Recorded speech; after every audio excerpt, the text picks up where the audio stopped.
para participar dessa semana acadêmica integrada e nos convidaram para fazer literalmente um bate-papo, né, sobre exames complementares e no diagnóstico aí de Covid, tá? Então, agradecer as gurias aí do DA da Biomedicina, sempre é um prazer participar, né, e discutir um pouquinho sobre toda essa questão aí de Covid, dessa pandemia que a gente está vivenciando. A gente conversou aí, eu e o professor Vladimir, e a gente decidiu trazer dados do laboratório, dos pacientes que estão internados conosco no hospital. Então, esses dados que a gente vai apresentar logo na sequência serão dados que têm origem dentro aí do nosso laboratório, dentro do hospital, e não são dados de artigo, de paper, então foi bem nessa proposta de um bate-papo, tá, gente? Sobre esses exames dentro da parte do Covid, tá? O que a gente combinou, né, Vlad? Eu acho que o professor Vladimir ele vai começar falando um pouquinho dos diagnósticos, né? Formas que tem de fazer o diagnóstico. Isso. Aí depois eu sigo com a parte de exames complementares e a gente fica aberto também para fazer uma discussão, dúvidas, questionamentos sempre serão bem-vindos. Certo? Eu acho que é mais ou menos isso aí, né, professor? Isso aí, Aloíra. Também, né, agradecer primeiro aí ao convite, né? É sempre um prazer participar da Semana Acadêmica da Biomedicina. E como o professor Aloíra mesmo falou ainda há pouco, a ideia era a gente fazer um bate-papo. A gente praticamente não combinou nada, né, Aloíra? Só que um ia falar mais do diagnóstico e o outro ia falar dos casos e tal. E é bem isso, né? A questão é a experiência que a gente adquiriu, né, nesse período, olhar a partir de fevereiro, né, quando a gente soube dos primeiros casos aí de coronavírus e que a gente, né, tateava no escuro aí, não sabia, né, nada sobre o vírus, o que ia acontecer, a gente imaginava que ia ser uma pandemia, né, baseado em outros parentes desse vírus aí, a gente imaginava que talvez as coisas não seriam tão sérias assim, e que a gente ia passar por isso e tal. Efetivamente nós estamos passando, né, acho que tem coisas ruins aí no meio, né, a mortalidade ficou alta no fim das contas, né, que muita gente passou por isso e se salvou, né, aliás, eu sou a prova viva, né, Loir, que eu tô aqui há 2 semanas atrás, aí eu estava nessa situação aí, né, foi diagnosticado com Covid também, né, Nós vamos e ter, felizmente caí no grupo aí dos 80, 90% dos que tiveram sintomas leves aí, né, e estou bem recuperado aí, sem problema nenhum. Mas eu acho que, né, isso também faz parte da experiência pessoal, né, Loiero? Claro. Na verdade, nós vamos viveu, ter... né? E aí, professor, nós vamos ter a participação de um paciente ao vivo, né? Também, né? E, Olha aí. não, e de lá para cá, né, lá de fevereiro, março, nós aprendemos tudo que, né, a gente podia sobre esse vírus aí, né, e claro, ainda falta muito para aprender, evidentemente, mas da minha parte, a gente iniciou um laboratório de diagnóstico molecular em março, e que já vinha planejado antes, mas mais imaginamos que isso seria utilizado para Covid, né? A gente tinha a ideia de utilizar esse laboratório para muitas coisas, né? Muitas outras doenças infecciosas e tal, mas acabou que no final, a partir de março, nós começamos a ver que as coisas iam para esse lado. Para vocês terem uma ideia, né? Assim, já adiantando algumas coisas para vocês de quantos testes, né, nós processamos nesse período e qual foi o desafio, né?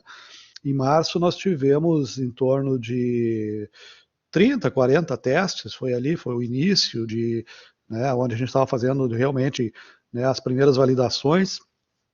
Em abril nós já partimos para 500 testes durante o mês de abril, né, e a partir de abril foi um salto. Maio, né, nós já partimos durante o mês todo para 10 mil testes, e junho, julho, agosto, mais de 30 mil testes por mês, né, o que dá mais de 1.000 testes por dia. Certamente teve dias que nós fizemos em torno de 1.400, 1.500, 1.600 testes, né, com uma equipe aí trabalhando das 7 da manhã às 10 da noite, né? Sempre se revezando aí, mas em torno de 7 ou 8 pessoas aí, que teve que aprender no tranco, né, Loir? Que teve que pegar e botar a mão na massa e fazer testes, né? Receber 1.000 amostras por dia, organizar, processar, liberar esses resultados, né? Alguns têm que ser reconfirmados. É um trabalho que só quem está dentro disso consegue, né, entender e medir isso, né? Para vocês terem uma ideia, nós já estamos nos aproximando a 100 mil testes, né? Então, de março para cá, né? Então, basicamente, né, eu posso comentar um pouco mais a respeito desses testes aí com vocês, né? A gente preparou alguns slides para mostrar aí, né, um pouquinho, né, do timing desses testes aí, quando é que se utiliza, enfim. Mas, assim, a ideia que nem a gente falou, Eloíra, é que depois a gente consiga conversar aí e a gente fica à disposição de vocês por um bom tempo aí, né? O Eloíra também tem um material bem interessante que eu vi aí sobre dados, né, de laboratórios, dados aí dos exames. Eu acho que vai ser algo bem interessante para vocês aí. Então, né, sem mais, né, alongar aí, eu posso falar para vocês, né, do diagnóstico, né? Eu acho que, né, a gente, números de Covid, todo está, né? Só ligar o rádio estado no Brasil e tal. A gente deixou de fora essa parte aí que vocês já estão bem por dentro. Mas em relação ao diagnóstico, na verdade, né, embora a gente está fazendo isso já há alguns meses, existem muitas dúvidas, né? A gente tem recebido aí diariamente dúvidas do pessoal, não só mas vocês imaginam se, né, já o pessoal que trabalha em laboratório, o pessoal da área,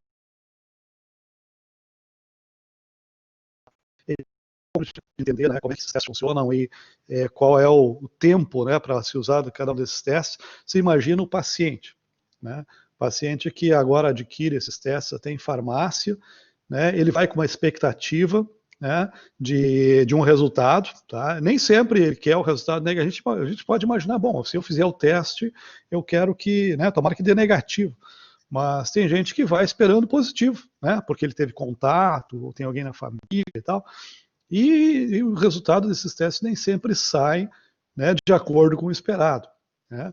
E a gente tem, né, se a gente atende aí faz mais de 1.000 PCRs por dia, a gente faz um grande número de atendimento telefônico para conseguir tentar, né, ajudar esses pacientes que têm um resultado que não foi aquilo que eles esperaram na maioria das vezes, e a gente então tem que ajudá-los aí a interpretar isso, né? Então, não é fácil, né, para todo. Mas, basicamente, nós temos, né, podemos dividir os testes aí de Covid em dois grandes grupos, né? Seriam os testes que detectam o antígeno, né? E aí a gente pode, então, traduzir antígeno pelo vírus, ou por uma parte do vírus, uma proteína viral, né, como alguns testes rápidos hoje detectam, né, detectam proteínas do vírus que se acumulam lá nas células enquanto que o vírus replica, né? Então a gente vai depender, né, do número dessas proteínas nas células, casal, faringe, da mesma forma, né, que o PCR. E nós temos, então, claro, né, o RT-PCR, que sempre foi muito falado desde o início, como um método de referência. Isso, na verdade, tornou o PCR aí, uma sigla conhecida, né, das pessoas, e também um sinônimo de um teste infalível, né, que não é verdade, né, sinônimo de um teste que se deu positivo é positivo, se deu negativo é negativo, e a gente sabe que não é bem assim, né, porque ele detecta, na verdade, o material genético do vírus, né.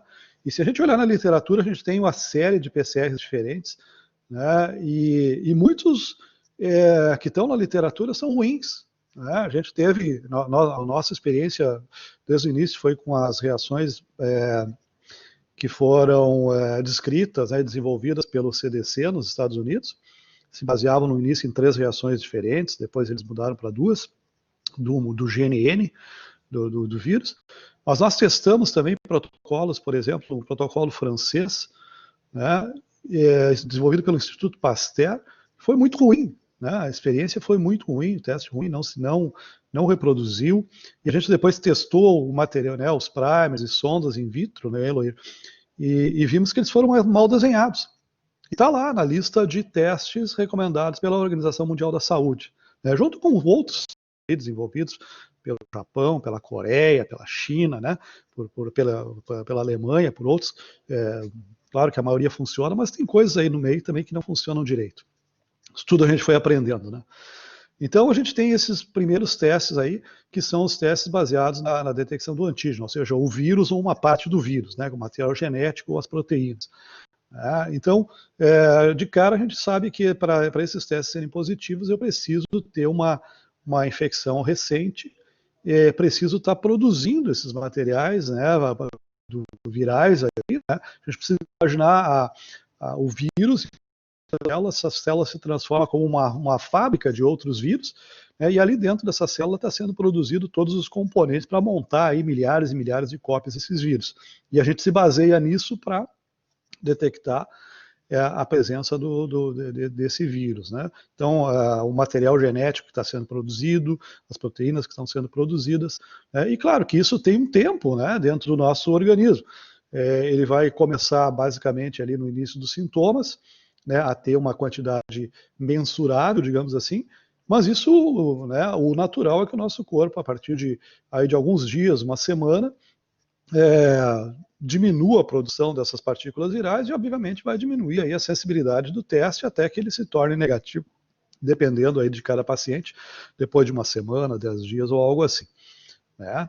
E aí, claro, depois desse período entram os nossos testes que são os de anticorpos, né? Que são aí imunoglobulinas produzidas justamente para controlar a multiplicação viral, né? Para controlar a multiplicação do vírus. E eles, a gente sabe, né, lá da nossa imunologia, que para a produção desses anticorpos leva um tempo. Né? Eles não são produzidos imediatamente, né, à medida que eu tenho a infecção. Eles são produzidos à medida que essa infecção desenvolve. Então, depois de uma semana e tal, a gente poderia dizer, né, que quando eu começo a ter uma diminuição do antígeno, já uma dificuldade de detectar o antígeno, é uma facilidade maior para detectar os anticorpos que agora estão sendo produzidos, né, em larga escala, começando, né, classicamente pelos de classe M, né, pela IgM, que são os de fase aguda, e depois aí de mais alguns dias também aí dando na sequência a produção de IgG, né, anticorpos de classe IgG. Né? Só que o vírus nos desafia com tudo isso, né, porque o que nós sabemos de IgM e IgG de outros vírus não está funcionando muito bem para o COVID. Né? Para muitos vírus, a produção de IgM é por meses, né? Por cerca de até 6 meses. E aí de IgM, às vezes, fica positivo para a vida toda. Né? A gente tem uma infecção por algum vírus, né? Por exemplo, o vírus do sarampo, hepatite A. Lá na infância, nós testamos IgG hoje e nós somos positivos se nós tivermos essa infecção. E isso não está acontecendo da mesma maneira com o COVID, né?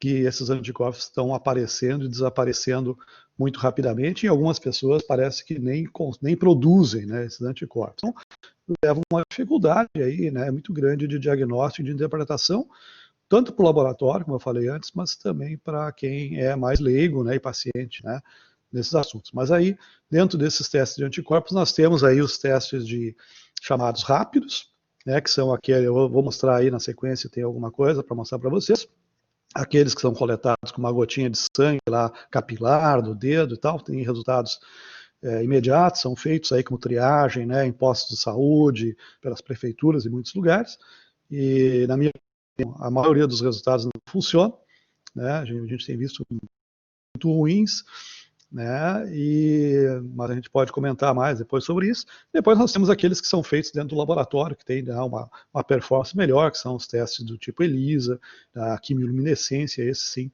têm resultados melhores. Tá? Mas, então aqui é uma imagem, né, do laboratório, né, de biologia molecular, onde a gente está aí preparando uma placa aí, né, para vocês terem uma ideia de como é feito o PCR. Essas placas fazem 96 amostras.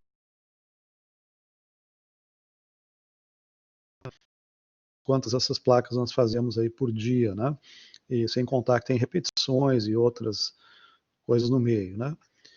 E aí, então, para lembrar para vocês, né, então, de como que é feito o teste de RT-PCR, né? Lembrando, né, RT aí é de transcrição reversa, né? O vírus é um vírus de RNA, então nós temos que converter antes o material genético do vírus de RNA para DNA, já que o PCR, né, a reação PCR, ela funciona só com o DNA.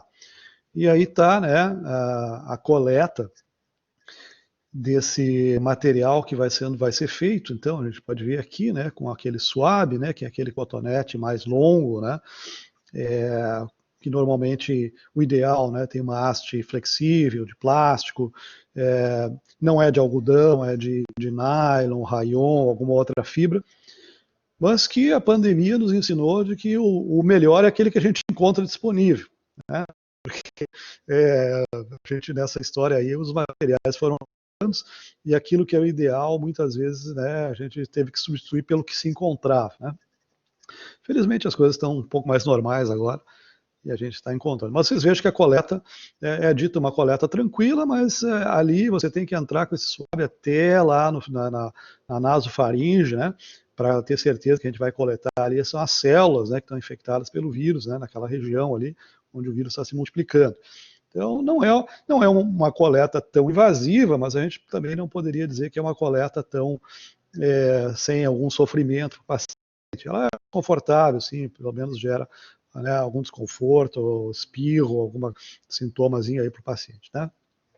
Existem alternativas aí agora de coleta de saliva, mas a nossa experiência particular com a saliva é que a sensibilidade é muito baixa. Não sei, tem alguns kits no mercado aí propondo o uso da saliva como uma maneira mais fácil de coletar, e obviamente, mas realmente a carga viral que nós encontramos na saliva, comparando saliva e nasofaringe, era muito mais baixa na saliva, e a gente imagina que vai perder muitos mais casos positivos assim. Então, não sei, vamos aguardar aí, né? Assim como outros testes, além de PCR, né, nós temos outros testes moleculares sendo desenvolvidos aí, e com possibilidade de aplicação aí no mercado, né, testes mais moleculares, mas mais simples, né, técnicas de LAMP e tal, que um dia a gente pode marcar um papo aí para conversar sobre essas outras alternativas. E a quantidade que eu tenho para mostrar para vocês aí é o teste rápido, né, esse, como vocês estão vendo aqui, né, a coleta do sangue digital, né, uma picadinha no dedo, né, com o capilar ali, absorve um pouco da gotinha de sangue e coloca aqui, né, isso aqui do lado esquerdo, pessoal, é o que o fabricante coloca de fotografia, né, para a gente interpretar os testes. Então vocês podem ver aí, todos esses testes são muito parecidos, eles têm ali uma marcação de C, que é o controle, né, então aquela banda ali ela tem que aparecer para o teste ser válido, e depois a gente tem ali, né, a posição do G e do M, né, que significa IgG e IgM, e depois de 5, 10 minutos aí de reação, né, então vocês vejam pela imagem do fabricante, nós temos uma foto muito clara aqui, por exemplo, esse paciente aqui com a banda de IgG positivo, esse aqui, né, que seria um caso mais de algumas semanas aí, esse aqui com IgM, que seria um caso mais agudo, né, aqui com os dois, né, um caso intermediário, muito fácil de a gente interpretar, né, Loir? Mas quando a gente vai para a realidade, vocês estão que a realidade é aqui do lado direito. E aí vocês estão vendo dois testes que foram interpretados como positivos, por quem leu, né, mas que poderia ser interpretado como negativo por uma segunda pessoa e de uma maneira diferente por uma terceira, né? Então vocês vejam aqui, né, que a banda, né, eu praticamente não vejo nada aqui, né, mas seriam testes de IgM positivo. Aqui até nesse segundo tem algo ali que a gente poderia, né, dizer que tem uma banda muito cedo aí de IgM, que a gente sabe que tem reações cruzadas, inclusive com H1N1, com outras patologias, né, e essa banda muito tênue aí pode não ser Covid. Então, é por isso que eu disse, né, já lá no início, que a minha posição a respeito dos testes rápidos que não são confiáveis, né? Talvez para estudos epidemiológicos na população, da maneira como estão feitos, sirva para se ter uma ideia aí, né, dos infectados, mas como diagnóstico, muito ruim. Nós vimos casos aí, inclusive, de pessoas ligadas aí a gente, no laboratório e tal, que fizeram no posto de saúde, como a ideia foi diagnosticada como positivo, e a gente faz o PCR e dá negativo. E a pessoa não tem sintoma nenhum. Né? Então, muitos casos, muito falso positivo, muito falso negativo, muito dependente do operador. Lembrando que quem interpreta isso não são pessoas treinadas para fazer isso, não são biomédicos, na maioria das vezes, são enfermeiros, nada contra, né, o pessoal da enfermagem faz um papel fundamental, né, na pandemia, mas às vezes a pessoa não tem a experiência necessária para interpretar isso, e o próprio teste não é um teste confiável, não é um teste que tem uma resposta que a gente imaginaria, né, precisaria para uma situação como essa. Então, existe uma série de situações aí, e infelizmente esses testes estão sendo usados aí, né, às vezes para fazer triagem, funcionários e mesmo para diagnóstico aí, né, em unidades de saúde, mas os resultados no fim das contas podem ser muito ruins aí para o paciente, né. Então aqui só para a gente lembrar, né, pessoal, de novo aqui, seriam a sensibilidade desses testes, quando fazer cada um deles aqui. Na verdade, assim, se vocês olharem diversos protocolos, diversos artigos, cada um vai ter um período ali um pouquinho diferente, onde é a sensibilidade maior ou menor. Esse aqui foi retirado do JAMA, né, foi publicado em julho, para mim é um dos melhores ali, e na verdade o que a gente extrai aqui é que nada é 100%. Aquilo que eu falei no início, né, as pessoas acreditam que o PCR é sensível e tal, o resultado negativo é negativo, o resultado positivo é positivo. Não é bem assim, pessoal. Depende de que fase da coleta foi feito esse exame, de que fase da doença foi feito esse exame, depende da própria coleta, e depende do indivíduo, né, de quanto que ele está expressando, né, quanto que ele está multiplicando esse vírus, enfim. Mas, olha, vejam aqui, né, se a gente for falar de uma maneira geral, né, esse dia zero aqui é o dia da exposição, é o dia que o indivíduo, então, digamos, ele se tornou contagiado, né, ele teve contato com alguém positivo, e é o dia do contágio. É claro que, obviamente, nesse dia eu tenho muito pouco vírus aí, o vírus recém está se estabelecendo, né, nesse indivíduo, e é não detectável, não adianta fazer, porque o PCR não vai dar positivo. Vejam, 4 dias depois desse dia zero, né, você já tem uma positividade aí, mas em torno de 33%. Né? Significa que se eu fizer em 3 indivíduos, só um vai ser positivo. 3 indivíduos que já estão com vírus, 4 dias depois do contato aí, do contágio, um em cada 3 vai ser positivo e 2 ainda vão ser negativos. Início dos sintomas, aqui é quando o indivíduo então começa com a febre, com a tosse, né? Nesse dia, a positividade do PCR já aumenta para 62%, e aí nós temos então, de 3 indivíduos, 2 serão positivos, mas um negativo. E mesmo, olha, depois de 3 dias após sintomas, que seria o pico máximo aí da produção do vírus e tal, ninguém diz que o PCR vai ser 100%. A gente coloca aqui, tem uma sensibilidade de maior que 80%, alguns colocam aí acima de 90%, mas não é 100%, e ainda vão ter indivíduos aí infectados com sintomas e que vão ser PCR negativo. Tá? E a partir aí desse terceiro dia, a partir da semana, aí, gradualmente a sensibilidade do PCR vai caindo novamente, porque eu vou tendo a eliminação dos vírus, né, a parada aí da multiplicação, porque aí vão surgindo aí os anticorpos, né, como a gente já falou antes, né. Então aí entraria a sorologia. E inicialmente, então, apareceriam os anticorpos, né, as imunoglobulinas de classe M, né, cerca de 5 dias após a infecção, aqui após os sintomas, né, com os níveis mais altos de 2 a 3 semanas após esses sintomas. Né. Então, gradualmente vai aumentando esses anticorpos, e aí 2 a 3 semanas eu teria o pico do IgM nesse caso aí. E a IgG a partir de 2 semanas, 3 semanas aí, começa a aparecer e ela, como eu disse para vocês, e na grande maioria das outras viroses que nós conhecemos, essa IgG fica positiva por meses, às vezes por anos. Mas não é o caso do coronavírus, né? Inclusive, a gente conversando com um colega que fez um trabalho num hospital em Porto Alegre, era o Hospital da Brigada, e ele fez sorologia de um grande número de indivíduos e voltou lá depois de 1 ou 2 meses para fazer a sorologia novamente nesses indivíduos, e muitos tinham negativado completamente tanto o IgM quanto o IgG. Então a gente vê que isso tem várias implicações, né, na verdade, esse tipo de resultado. Né? Primeiro, que a gente pode estar fazendo na população teste de IgM e IgG, e os resultados negativos significam que esse indivíduo não teve a infecção há 1 mês, 2 meses atrás, e simplesmente esses anticorpos desapareceram. Né? Então, não vou explorar muito isso aí, mas teria implicações, inclusive, em relação à vacina, né?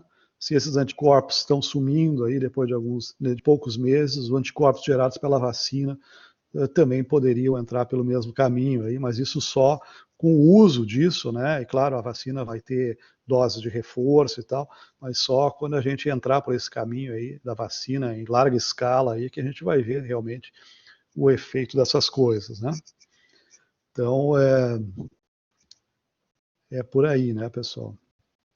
Então aqui, né, eu vou deixar agora, o Loir tem uns casos muito interessantes aqui que eu já dei uma revisada aí.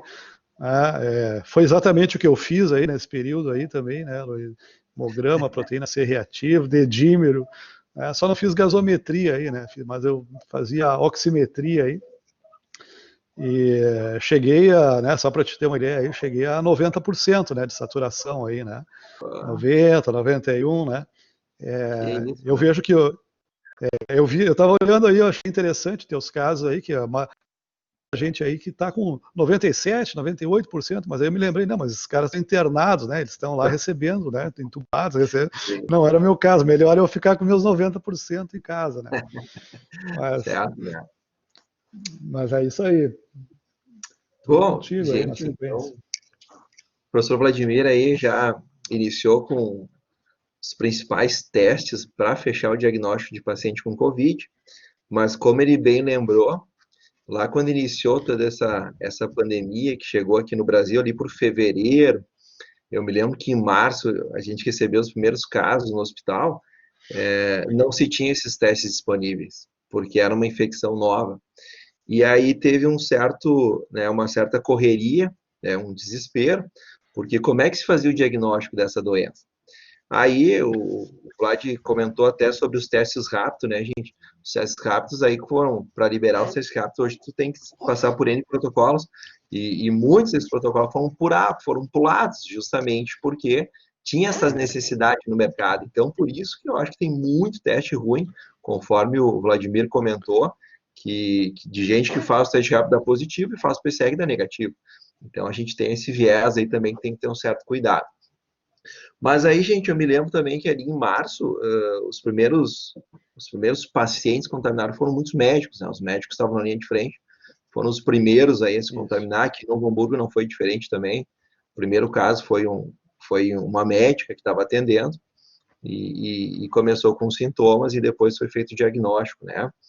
Mas então, naquele momento, como não tinha PCR, não tinha teste rápido, não tinha nada desses testes, eles começaram, né?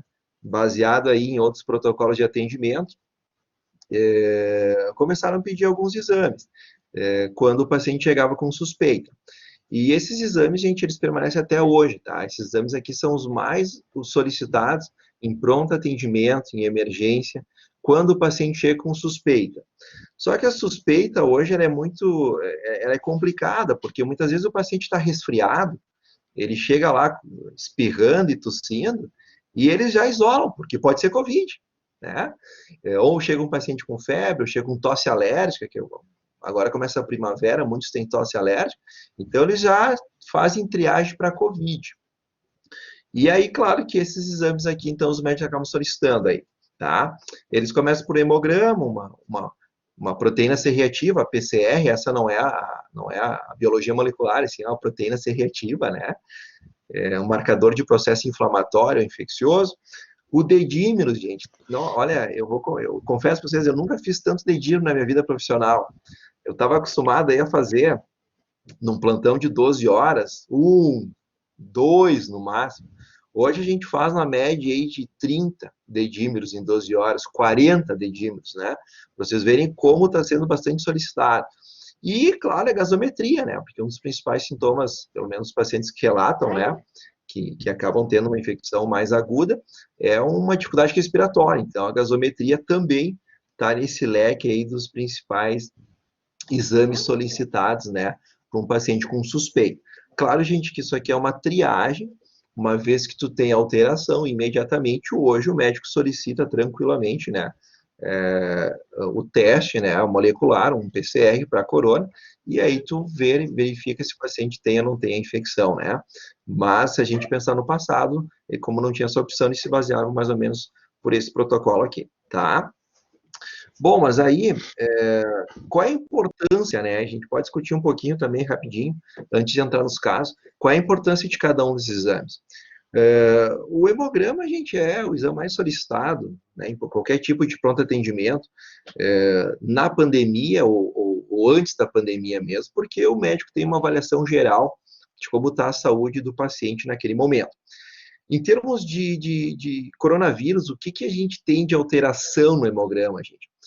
Se eu pensar em termos de série vermelha, hemoglobina, hematócrito, eritrócitos e os índices, nada altera no primeiro momento.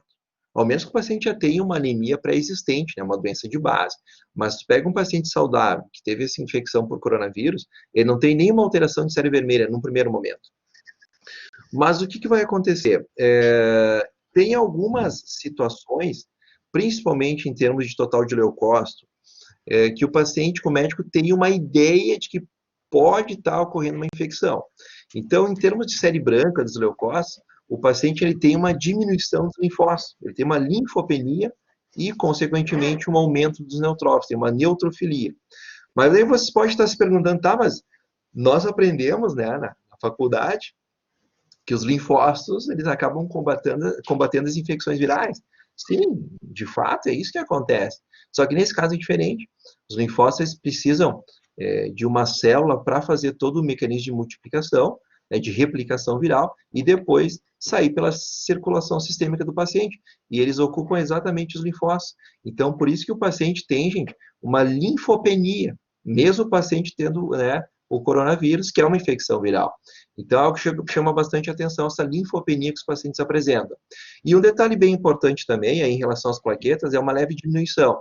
Normalmente é entre 100 a 130 mil de plaquetas, né, uma leve redução no primeiro momento, mas já é um indicativo muito importante que essa infecção viral ela está começando a consumir os fatores de coagulação do paciente. E, obviamente, que esse consumo, né, perdendo a hemostasia, consequentemente, tu tem risco aí de ter formação de trombos e, muitas vezes, até mesmo chegar numa CIVD, né, coagulação intravascular disseminar. Então, em termos de hemograma, é isso que o médico consegue extrair, principalmente olhando as plaquetas e principalmente olhando essa linfopenia que o paciente pode apresentar, tá? Isso no primeiro momento, tá, gente? Depois a gente vai ver que a situação pode piorar bastante. A proteína C reativa, hoje, em qualquer emergência também, é um dos principais exames solicitados, porque é um teste muito sensível, mas não específico, né? Significa que o paciente tem um processo inflamatório, mas não me diz aonde.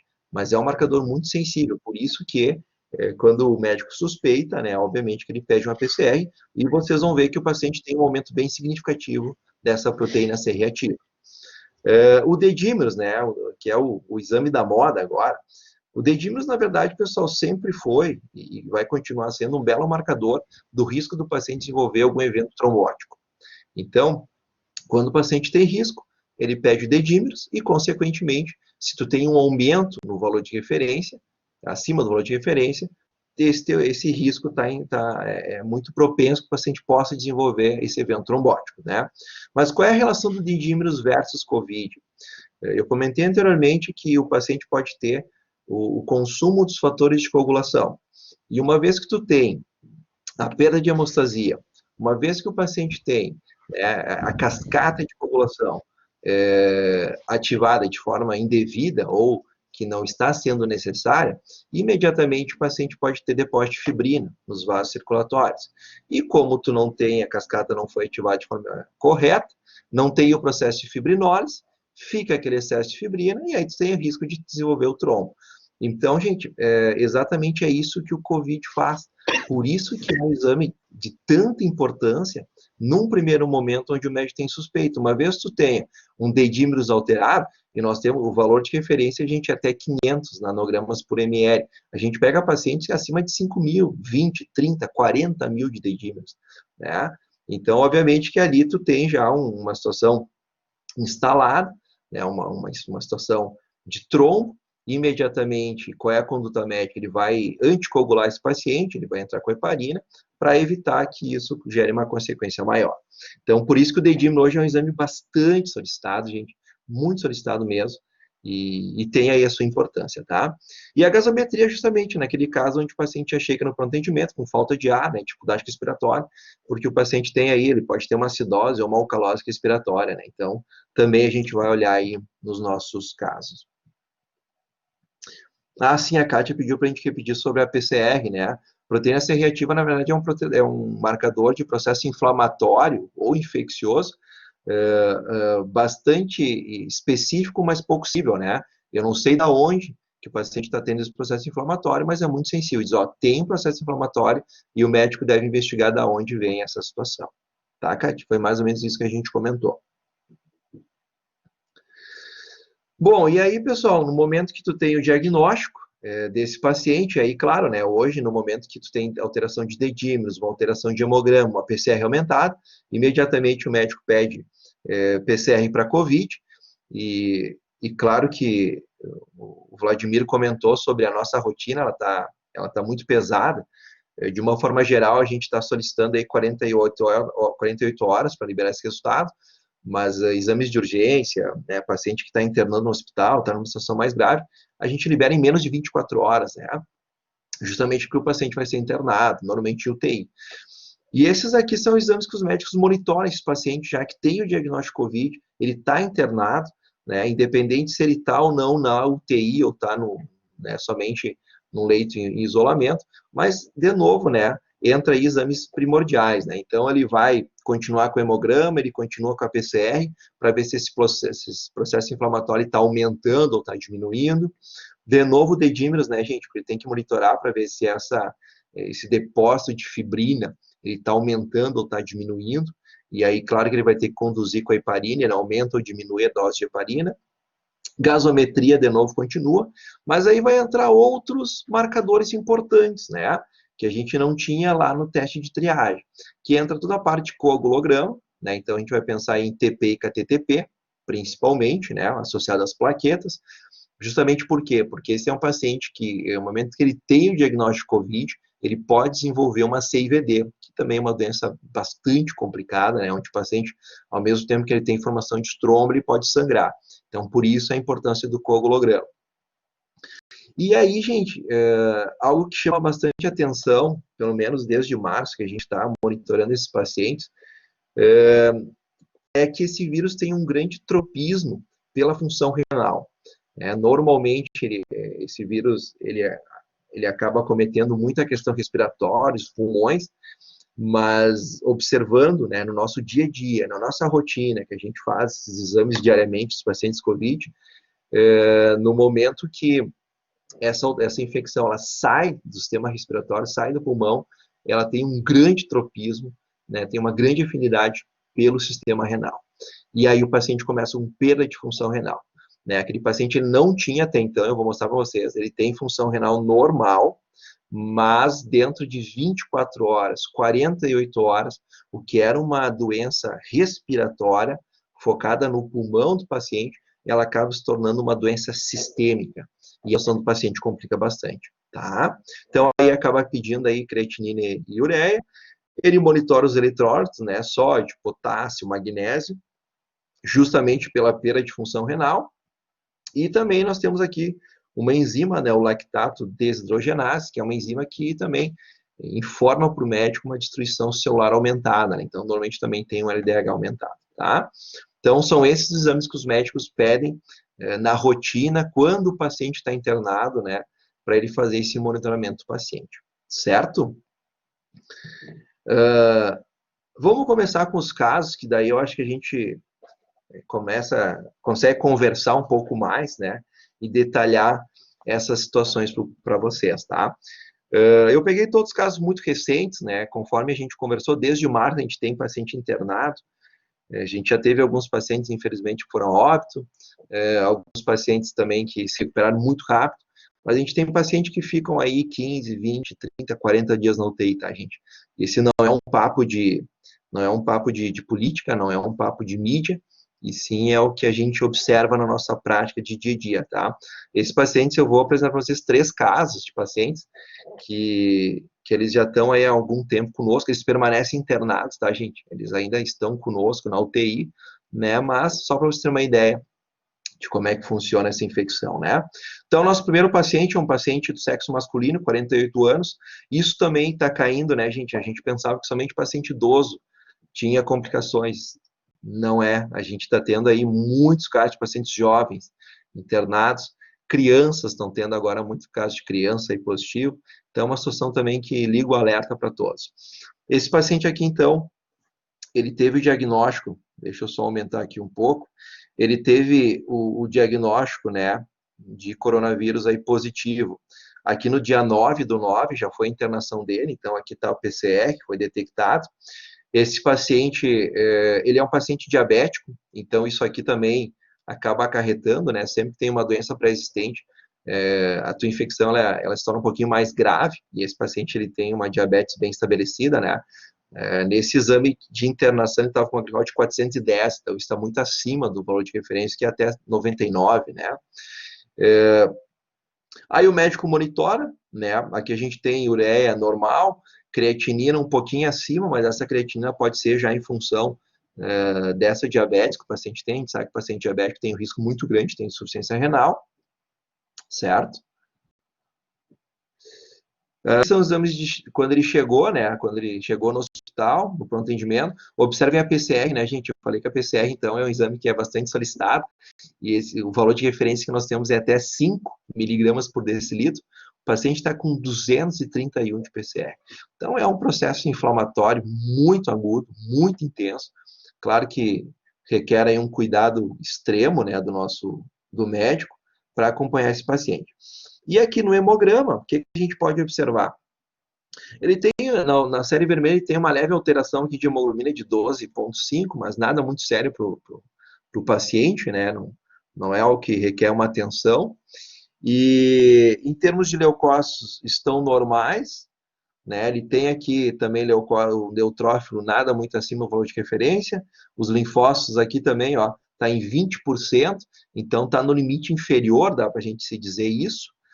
Né? E aqui as plaquetas, que daí chama atenção, que também já tem uma leve diminuição. Então, isso aqui é importante porque pode estar ocorrendo já o início de um processo perigoso que pode evoluir para uma CIVD. E aí, claro que o médico pediu o dedímeros, e olha aqui o dedímeros, né? 1464, o valor de referência é até 500. Então, é um paciente que está estabelecido o diagnóstico, ele já tinha o PCR, aqui só mostra o quanto que está, né, complicada essa situação do paciente aqui, tá? Que já é diabético. E aí aqui, né, a gasometria também, que os médicos vão pedir. Esse é um paciente que ele já apresenta, gente, uma diminuição do pH arterial de 7,29. A gente sabe que a gasometria, o pH arterial, é uma crucial muito importante para o nosso organismo. A gente não pode ter grandes oscilações, que aí tu tem uma série de alterações fisiológicas, e aí tem risco de morte para o paciente. Mas é um paciente que ele está também com um PO2, né, uma pressão de oxigênio baixa, por isso essa dificuldade respiratória dele, de 64, tá? Então, essa foi a primeira gasometria, tá? Esse é um tipo de paciente, gente, que gasometria eles fazem quase que de 3 em 3 horas até estabilizar. Então, a gente faz muita gasometria de paciente com Covid, justamente porque é um vírus que ele ataca diretamente o sistema respiratório, o pulmão do paciente.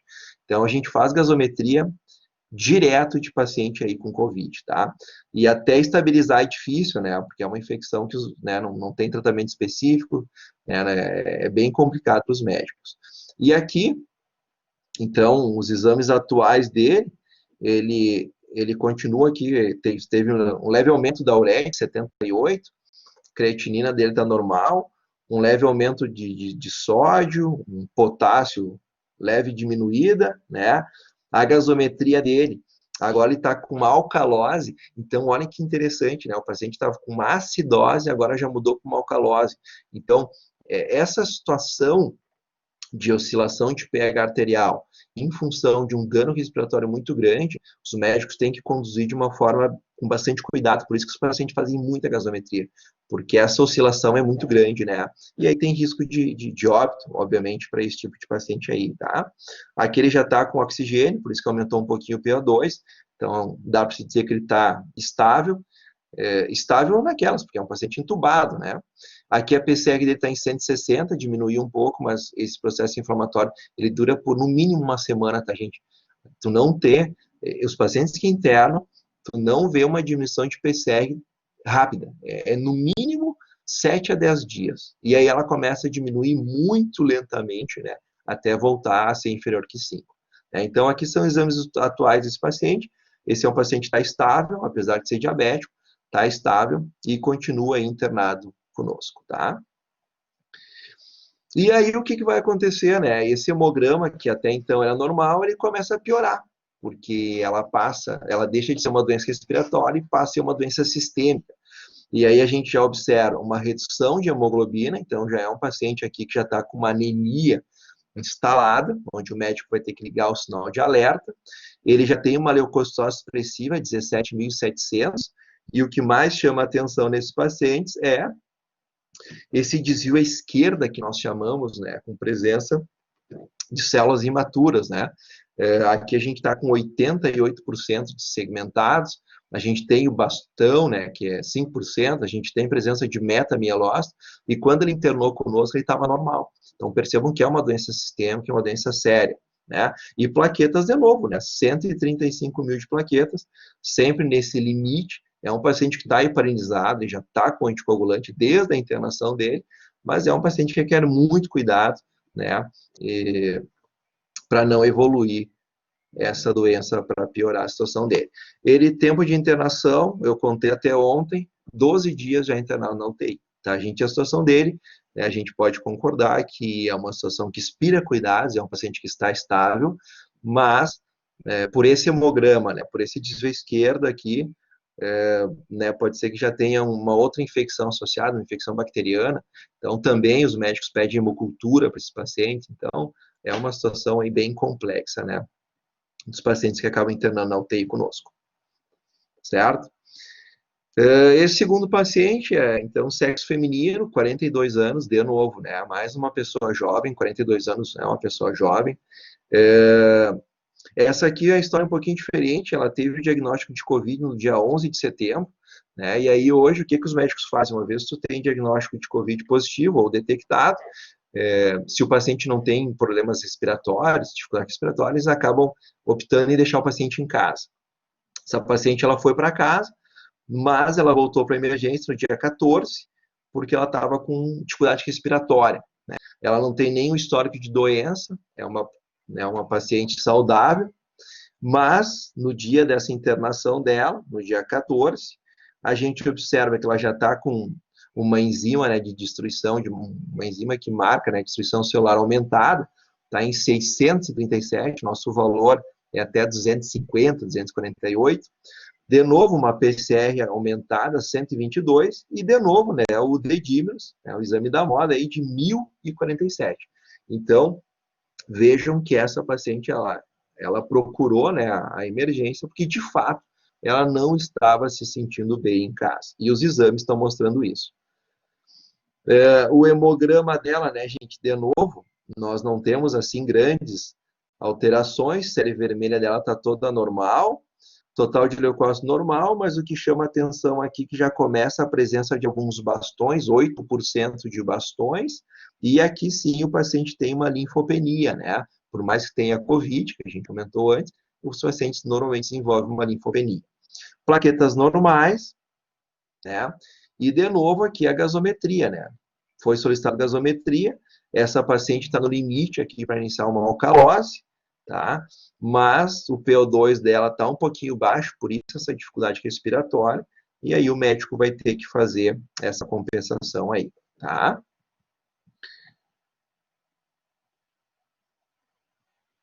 Aí, gente, de novo, né, essa paciente internou, função renal dela tá ok, não teve grandes oscilações, né, tá, ela não tem problema renal, sódio, potássio, eletrólitos normais, né, a gasometria aqui, ela teve uma piora, porque o PO2 dela diminuiu, tá em 49 agora, então, certamente aqui o médico teve que fazer uma conduta, né, clínica. E, de novo, né, gente, o hemograma, né, piorou o hemograma dela, série branca aí está com quase 15 mil de leucócitos, e, de novo, a presença de um desvio esquerdo, esse aqui mais acentuado, com a presença de mielócitos também, né? Então, isso demonstra que esse processo infeccioso, ele está se espalhando, está se tornando algo sistêmico, e também requer aí uma certa atenção por parte do corpo clínico. Tá? Também permanece internada conosco, tá, a paciente. Deixa eu só ver se eu botei ali quanto tempo ela está internada conosco já.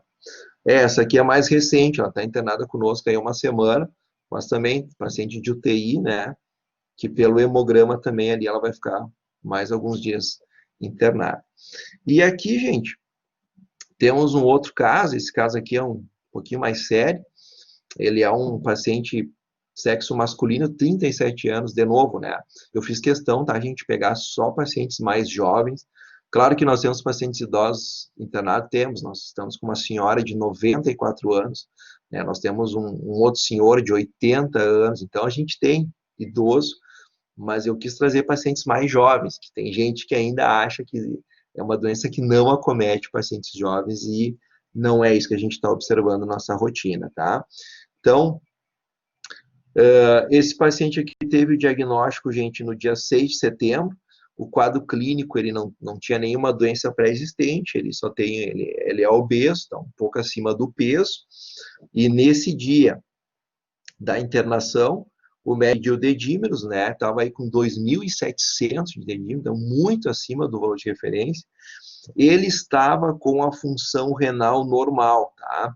E isso aqui chama atenção. Então, olhem só, isso aqui foi no dia 6, ureia e creatinina sem nenhum tipo de alteração, né? O paciente não tinha problema renal, sódio, potássio, ok também, sem alteração de eletrólitos, o hemograma dele, série vermelha, ok, observem a hemoglobina de 13,1, então para um homem está tudo certo, sem nenhum tipo de alteração, leucócitos normais, e aqui também, né, uma linfopenia com uma neutrofilia, que é bem característico dessa doença.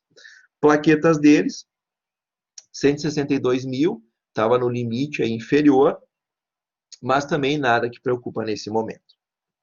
Então, esses foram os exames de, quando ele chegou, né, exames de internação. Bom, aí, né, nós comentamos, é uma doença sistêmica. E olhem agora, depois de 2 dias internado, como é que nós estamos com a função renal desse paciente. Então, o que era normal já não está mais normal. Então, nessa data, 2 dias depois da internação, ele começa com uma perda de função renal bem significativa. Sódio e potássio permanecem ainda dentro do valor de referência, porque é algo muito cedo ainda, né? Não houve essa alteração. A gasometria dele é um paciente que ele tem uma acidose muito expressiva, 7,19, gente, é um pH arterial que requer um cuidado extremo, porque o paciente pode entrar em coma a qualquer momento, né, na situação dele, tá? E o hemograma dele, tu já teve uma alteração bem significativa também, o que estava normal, né, ele estava lá com total de leucócito bem normal, agora já está em 17 mil, como ele está tendo perda de função renal, A hemoglobina dele já baixou, estava em 13, agora está em 11. Então, vejam que tudo começa a piorar na situação clínica do paciente. E aqui também, né, de novo, uma leucocitose expressiva, com um desvio esquerdo acentuado e praticamente sem linfócitos, né? 2% de linfócitos. E você sabe o que é o mais interessante?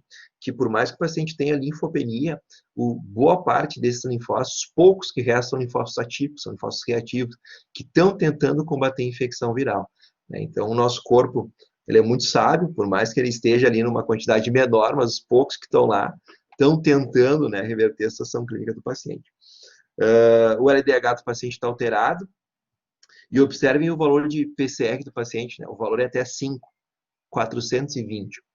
Então, essa situação do paciente que tá bem, bem séria, desse jovem, né, de 30 e poucos anos. Aqui, gente, a perda da função renal, ela ficou mais expressiva, né, no dia seguinte. Obviamente que os médicos, eles não esperam, esse paciente já está realizando hemodiálise. A partir de quando deu 2 hipocreatinina, já entraram com hemodiálise, tá? Para tentar salvar os rins, né? Ele continua com uma alteração bem significativa de pH arterial, continua com uma acidose, né? E essa acidose, ela pode ser mista, muitas vezes a gente tem acidose alcoólica respiratória, então como tu tem alterações muito rápidas no quadro clínico do paciente, o pH arterial também, muitas vezes pode ser algo respiratório ou depois pode ser algo misto, né, que altera esse pH arterial do nosso paciente. E aqui, gente, apesar do paciente estar fazendo hemodiálise, infelizmente a gente observa que a função renal dele está bem comprometida, né, porque a creatina agora está em 7, né, 7 praticamente o rim dele parou, né, e lembrando, ele internou com função renal 100% normal, em 2 dias ele começou com essa perda, tá? A ureia já está em 190, né, gente? E aí, claro, tu acaba tendo aí alteração de sódio, alteração de potássio, então vejam como é algo bem sistêmico que o paciente vai apresentando. E aqui, o último hemograma dele, né, que eu peguei no laboratório, o paciente continua na UTI, tá? A gente não deu alta, mas olhem quanto é que está a hemoglobina dele. Era 13, baixou para 7. Né? Então, hemograma clássico aqui de um paciente com insuficiência renal aguda, né, onde tem alteração de série vermelha, mas os índices estão normais. A leucocitose aumentou, está com 22 mil de leucócito, então esse processo infeccioso, inflamatório, que essa doença sistêmica está ocasionando, está piorando nesse paciente, tá? E é um paciente que já está conosco, internado aí na UTI, há exatamente 15 dias. Então, assim, percebam que a situação ela é bem grave, conforme eu disse anteriormente, né, não é história de mídia, quando pede para a gente ficar em casa, e sim é uma situação que os pacientes permanecem muito, muito tempo internados, seja na UTI, ou seja na ala COVID, porque agora dentro dos hospitais foi dividida essa questão, então a gente tem a UTI de paciente adulto, para doenças, né, fora da pandemia, e nós temos um UTI chamado UTI COVID, que só para esses pacientes que estão aí com essa doença, tá? Ele é sedado. Normalmente esses pacientes eles estão sedados, eles estão entubados justamente por essa dificuldade respiratória que eles apresentam, então eles acabam sedando até para um conforto maior do paciente, né? O paciente não ficar lá tentando respirar, puxar o ar e não conseguir. Então, boa parte desses pacientes, sim, eles estão sedados, estão entubados. Certo? E aí, gente, aqui eu acho que eu vou deixar agora, né, Vladimir? Acho que vamos deixar também para o questionamento. Eu acho que a ideia é fazer um bate-papo, não é a gente ficar aqui, né, com muitos slides, e sim conversar um pouquinho com vocês. E eu acho que a nossa ideia era trazer esse dado real que nós temos, né, lá no laboratório, dentro do hospital, e mostrar que é uma doença assim muito séria, que é uma doença que ainda ela está presente e fortemente presente, tá, gente? Vocês sabem que a opção dos leitos de UTI é um dado que eles liberam diariamente, né? Mas o dado que eu tinha ontem é que o hospital municipal aqui da cidade estava com 80% dos leitos ocupados para Covid, e no hospital da Unimed nós estávamos com 90% dos leitos ocupados para Covid. Então, né, é uma doença que está muito presente, ainda mais agora com a flexibilização, né, do comércio e tal. As pessoas, nós estamos nos expondo mais, e aí, consequentemente, tu tem também esses casos aí aparecendo mais no hospital. Certo? Eu acho que eram esses os casos que eu tinha aí. Claro que nós tínhamos aí muitos casos, né, gente, para trazer, mas eu acho que é bem isso, é um bate-papo aí. Eu não trouxe nenhum caso de um paciente que recuperou rápido, né, também. Parece que ele só quis trazer coisas trágicas, não. Mas a gente tem pacientes que se recuperaram super bem, tá, gente? Questão ali de uma semana deram alta e vida que segue. E boa parte das pessoas que eu conheço também não precisaram de internação, né? No laboratório que eu e o professor Vladimir aí trabalhamos, tivemos, né, alguns colegas que acabaram se contaminando, também não precisaram de internação, né? Sintomas gripais. E a questão dos anticorpos que o Vladimir comentou antes, eu tenho conhecidos que já tiveram uma reinfecção, né? Tiveram Covid pela segunda vez. Então, essa questão de imunidade, de IgG aí permanente, eu não sei não, né, gente? É uma doença muito nova, tudo requer mais estudos, né? Mas, de novo, o que a gente observa dentro do laboratório, fazendo a liberação de sorologia, é que esses pacientes, mais ou menos em torno de 3 meses, o anticorpo de memória, né, as IgG, desaparecem. Tá? Então, é uma notícia que acho que ninguém esperava, né? Mas é isso que a gente observa na prática de bancada, né? A gente que está aí liberando esses exames. Kátia questiona alguma criança internada?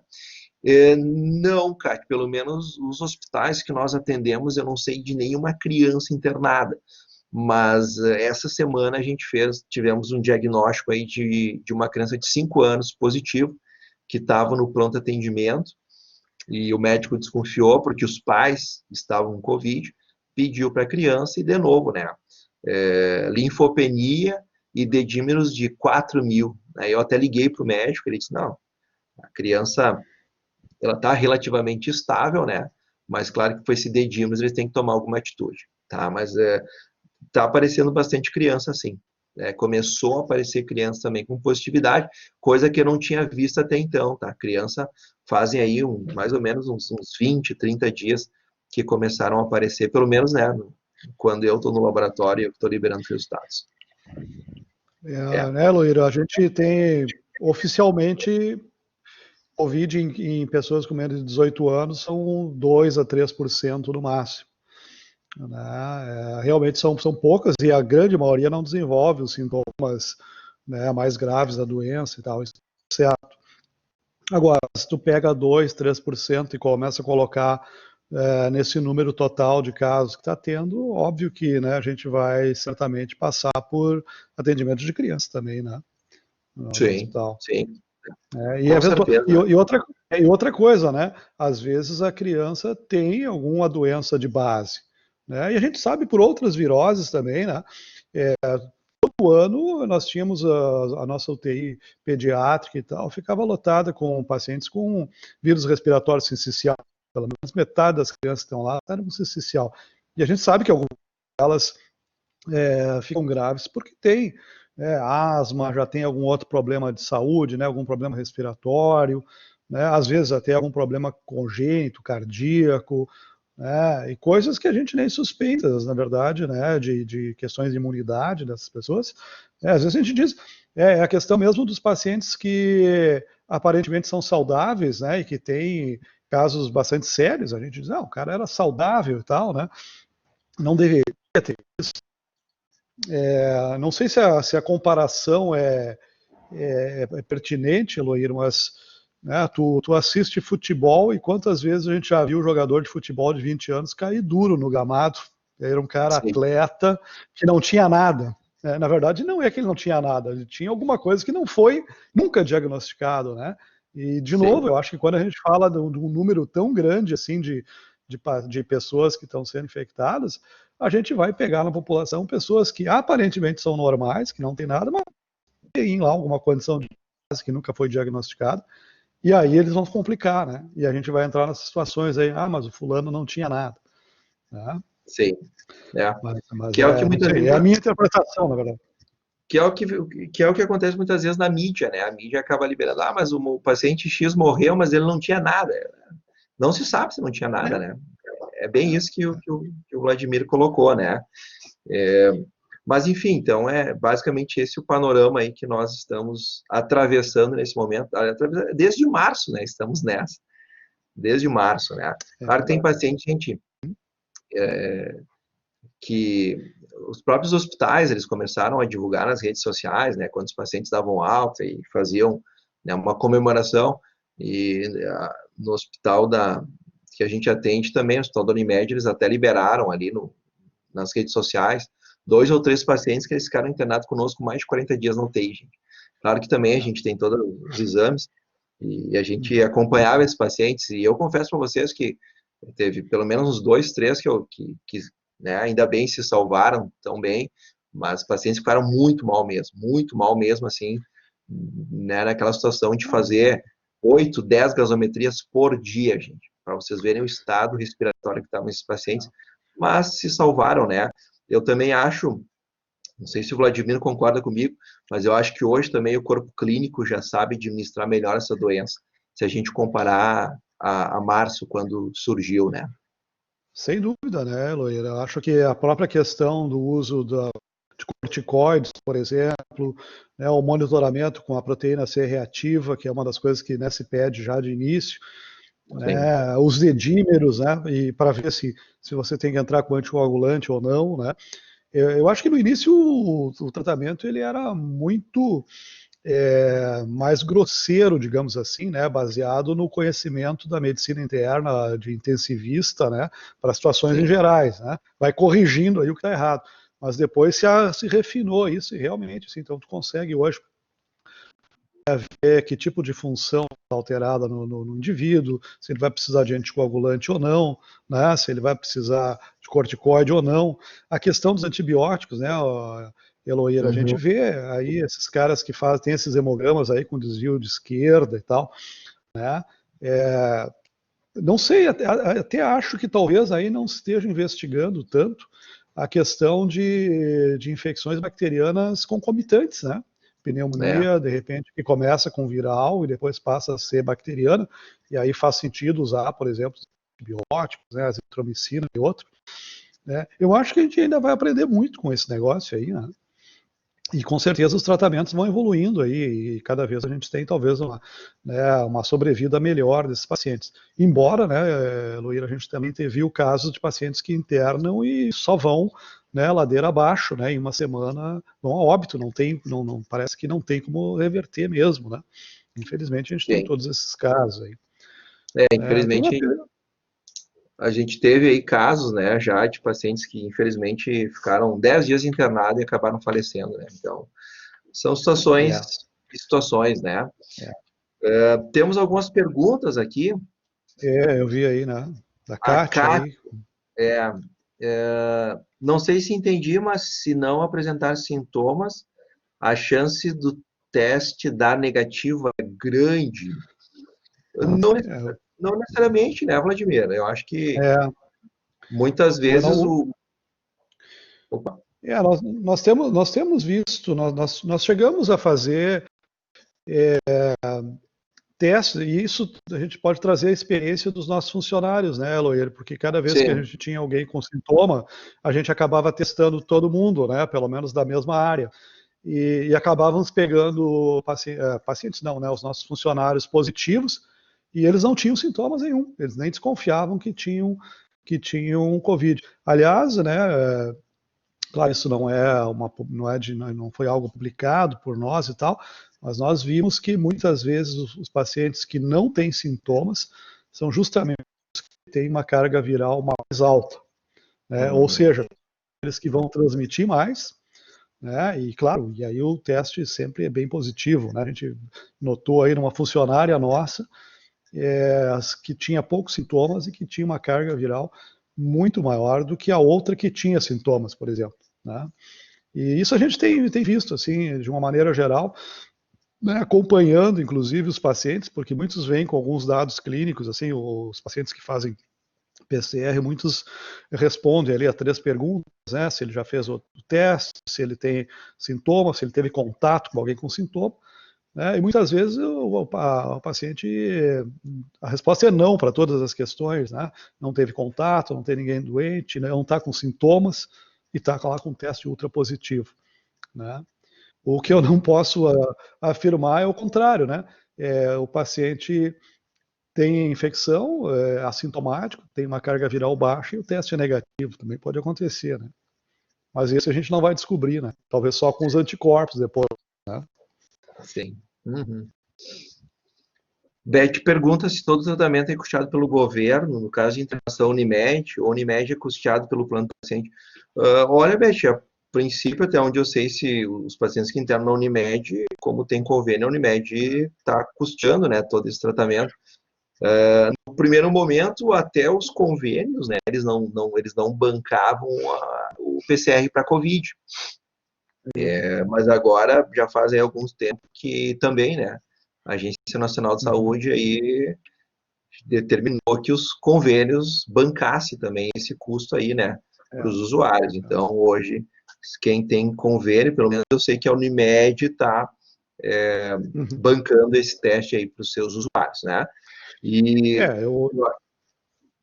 eu sei por experiência própria, né, Heloíra?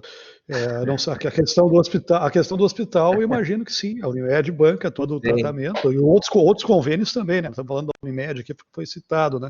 Mas outros convênios também.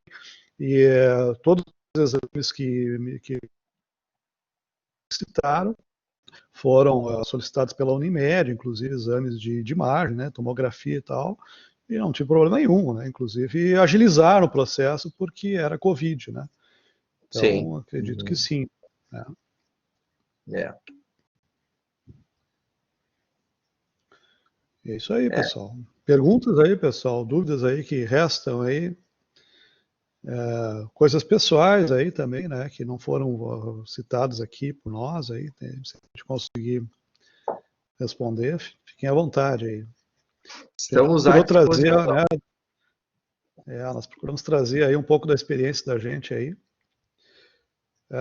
Essa é uma pergunta interessante, né, diarreia. Muitos pacientes que se queixam, né, ou que tem o Covid aí, um dos primeiros sintomas é diarreia. A gente viu isso com os nossos funcionários aí também. Parece que é um sintoma bastante associado, né? Mas não com sangue, diarreia normal, diarreia líquida é o que a gente...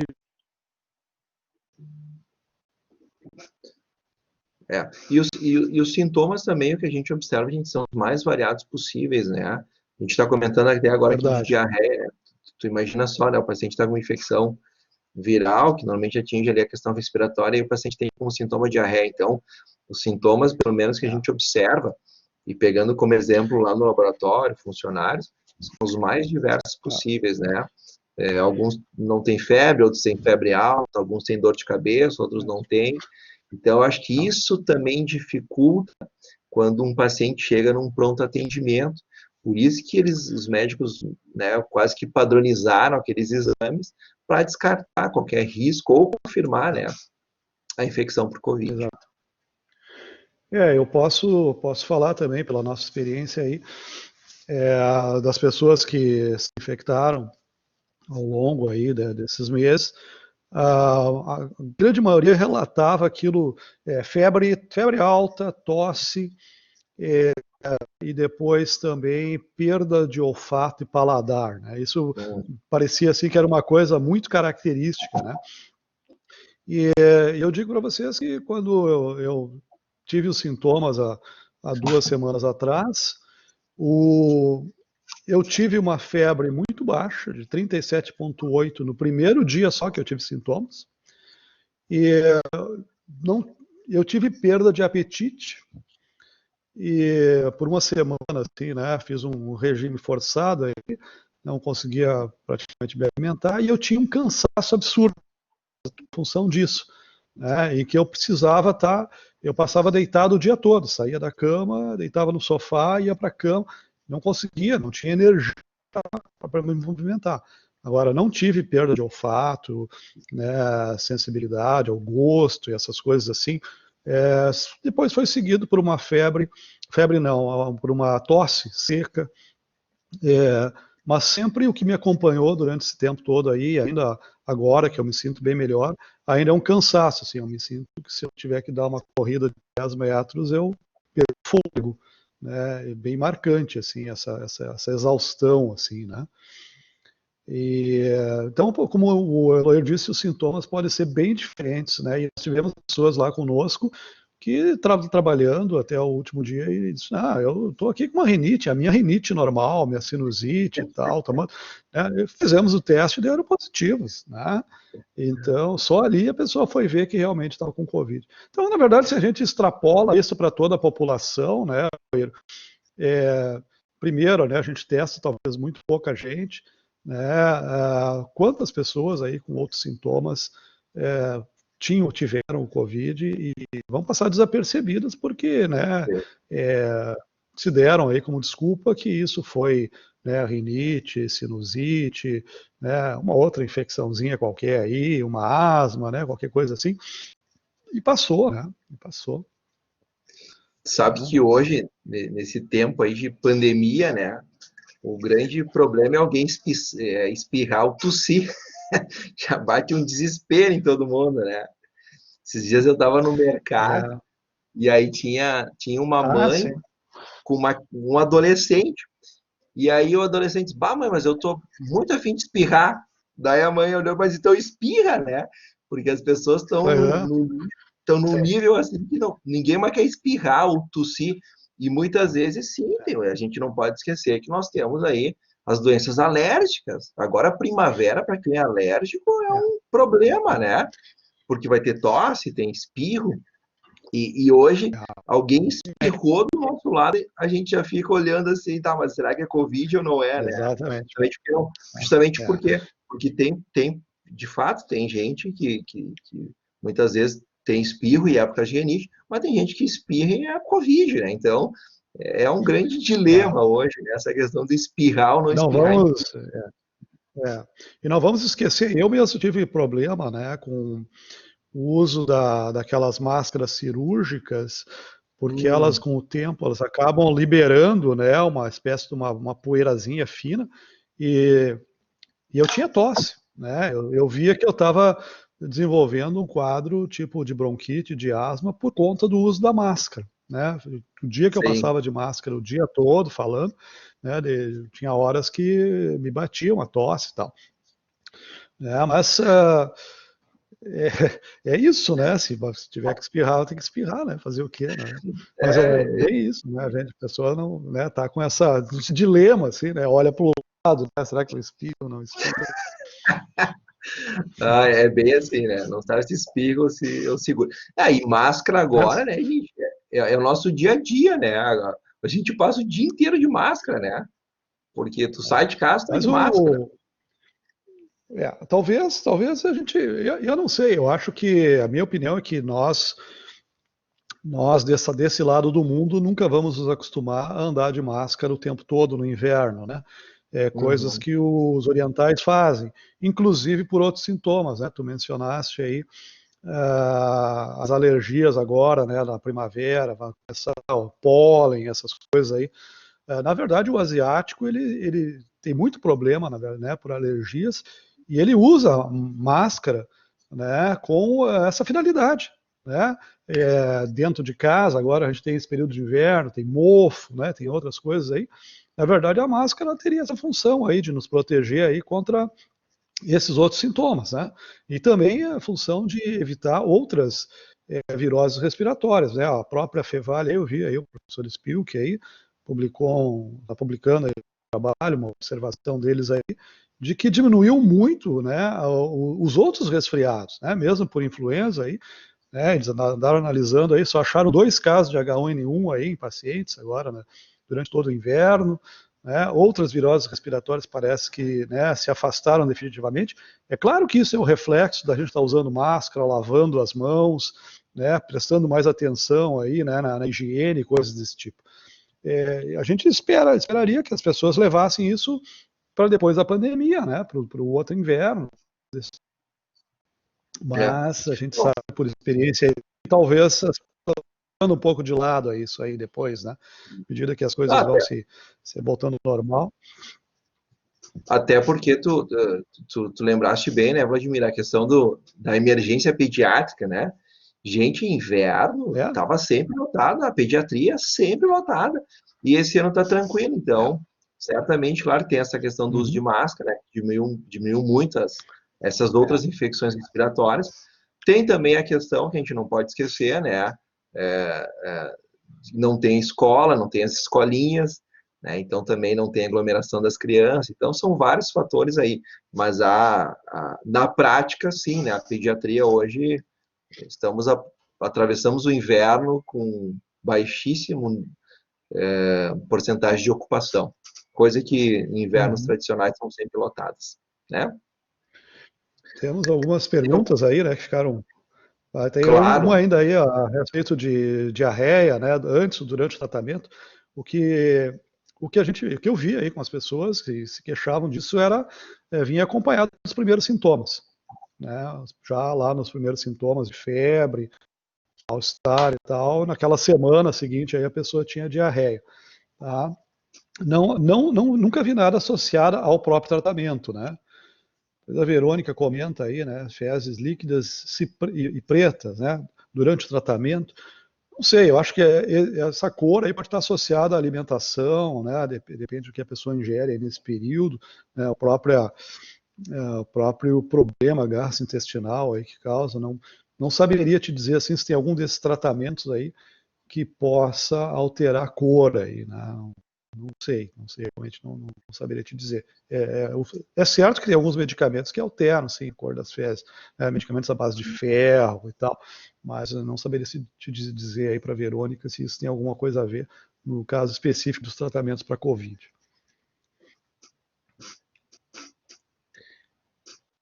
a Amanda questiona que tem uma amiga que está É, com sintomas, né? Dor, desconforto abdominal, e já fez 2 testes de Covid e deu negativo.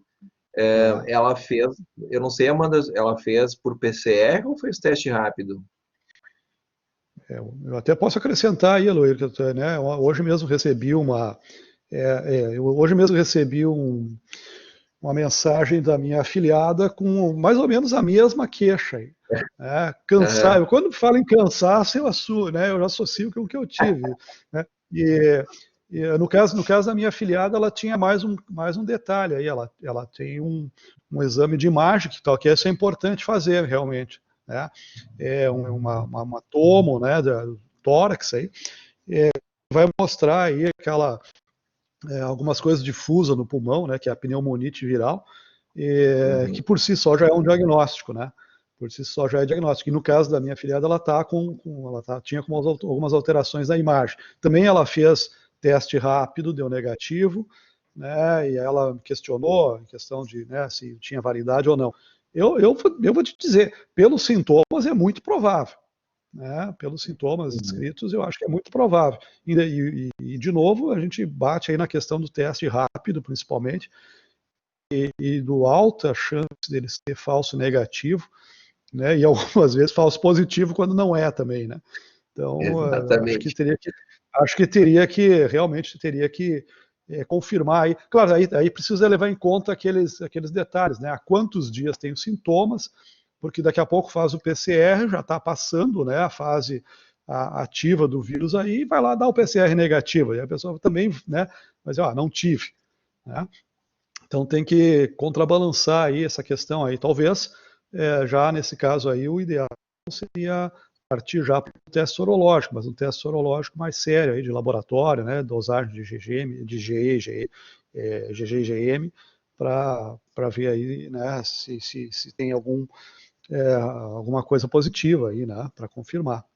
Mas acredito que em muitos casos, muitos pacientes, vai ser isso. Eles vão ter sintomas compatíveis e vão ter testes negativos, infelizmente, até o fim, né?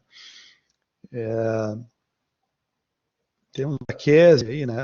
Falando também que não tem coletor, um resultado falso negativo.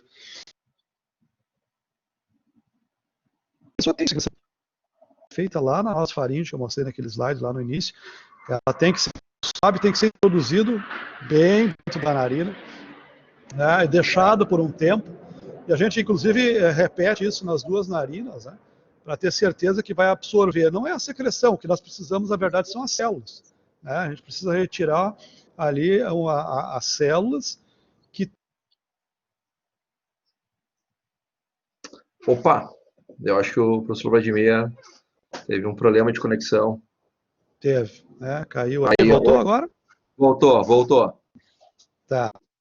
Então, eu estava dizendo que, na verdade, a questão da coleta depende da prática de quem coleta, né? A gente coloca o swab, ele é colocado nas duas narinas, ele é colocado lá no fundo, né? Ele tem que roçar bem ali o epitélio, né? Para retirar células, né? E essas células aí é que vão estar, então, com o vírus, com o material genético dentro do vírus. Né? Não depende, né, da secreção nasal, não é aquela, né, vamos no popular, o ranho, né, não depende disso, depende da gente tirar células, que é o que vai ser analisado, né, que vai ter o vírus dentro. Sim, exatamente. Então, e aí, pessoal, mais alguma coisa aí que vocês queiram comentar aí? Mais algum questionamento? Espero que as informações aí tenham sido úteis para vocês, né? E que vocês tenham aprendido um pouco mais aí a respeito, né, dos testes aí, dos desdobramentos aí, né, do Covid, né? E, claro, o Eloir trouxe os casos aí bem interessantes, mas também não vamos entrar por essa linha aí, se alguém testar positivo aí, né? Importante fazer, né, os testes iniciais aí, e certamente aí a grande maioria das pessoas vão entrar pela linha né, das pessoas que vão ter sintomas leves, poucos sintomas aí, vão se recuperar tranquilamente. Né? Sim, ainda é a grande maioria, né, que passa, né, faz o isolamento domiciliar em casa e dentro de 2 semanas volta para a rotina. Então, esse que é o mais importante. Né? É isso aí, é isso aí. Uhum.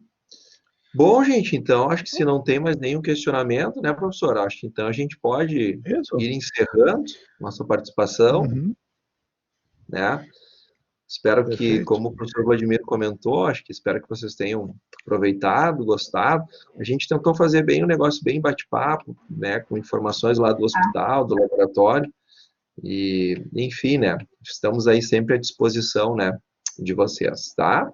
Então, mais uma vez aí, obrigado pela participação. Isso. Estamos à disposição aí de vocês. Feito. Então tá, gente. Um abraço aí. Um abraço, professor.